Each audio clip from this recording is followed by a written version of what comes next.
How prevalent would you say concussions are in rugby?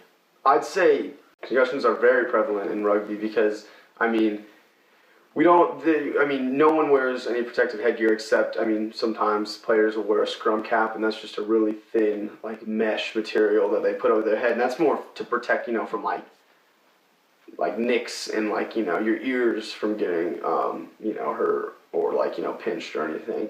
I'd say on average, probably, like, one player, like, every 2 games will easily get a concussion. And just recently there was a kid on my team who actually had to stop playing because he'd gotten his 3rd concussion. But again, our coaches and training staff are on top of it 100%. They take it extremely seriously, and you have to get. If they think there's any idea or if there's any inkling that a player has seeing stars or they've had a head injury, they are on the field looking at that player instantly and taking them off as fast as they can to prevent any further damage. And then the process afterwards, based on how they handle it afterwards, based on the severity of the concussion, they have to go through tests, and they can be out for as much as 2 weeks to 2 months, based on the severity of the concussion. How many concussions have you had? I've had two concussions. One of them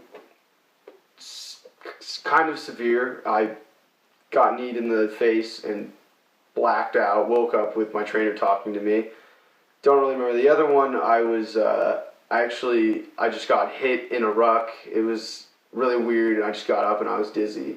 And both times not fun. How would you describe a concussion to someone?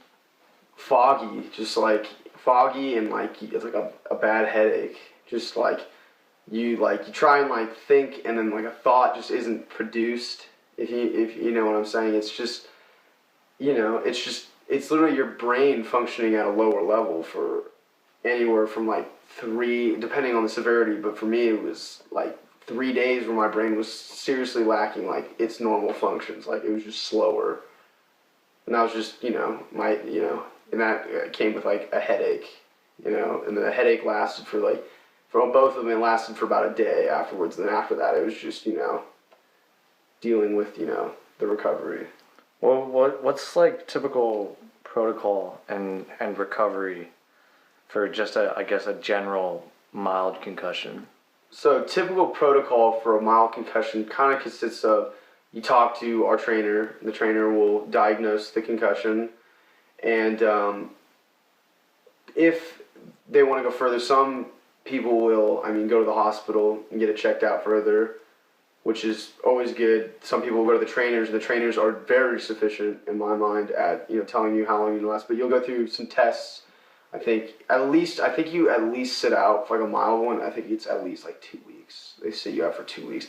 And if there's any sign during and they come back after the 2 weeks that their brain isn't recovered, so during practices the coaches see it's they're they're just not playing right. They're not the same player. They'll go under further review probably, and most likely take care of it accordingly.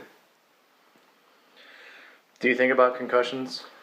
Not enough as I most likely. I don't think of concussions as much as I probably should. They're there. They're prevalent. They're dangerous. But it's a part of the sport. They happen, and you just have to really be careful and really keep your eyes open and just play smart. Do you weigh the risk of concussions versus the reward of playing rugby? Do you think about yourself in 30 to 40 years? Mm-hmm.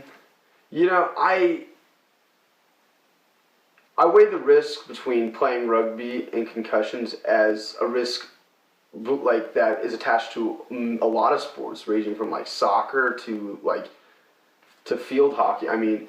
There's always concussions are always going to be prevalent in sports. But would I have something as a concussion prevent me from playing a sport I love and am having the best time in my life currently playing? No, I'm not going to let it get in my way. Do I think about it often?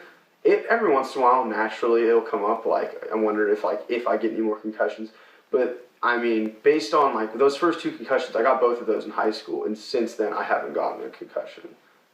So both of those were in high school, younger, which is bad. Obviously, I'm not saying that's good, but you know, they haven't. It hasn't happened. It hasn't occurred since. And where would that point be where you do decide, like, You know, it's to the point where it's like with the trainers and the doctor would say, I would stop if I had a concussion and the doctors were telling me that, it's time. You should really start thinking about, your future, like what may happen to you in the future as you're getting older, like these consistent, like brain injuries. You should stop. I will definitely take the doctor's advice and stop playing. Sadly, of course, but it's just the smart decision. yeah. Would you let your kids play rugby? Absolutely. I would definitely let my kids play rugby. It's a great sport. It builds character and, discipline at the same time. And, yeah.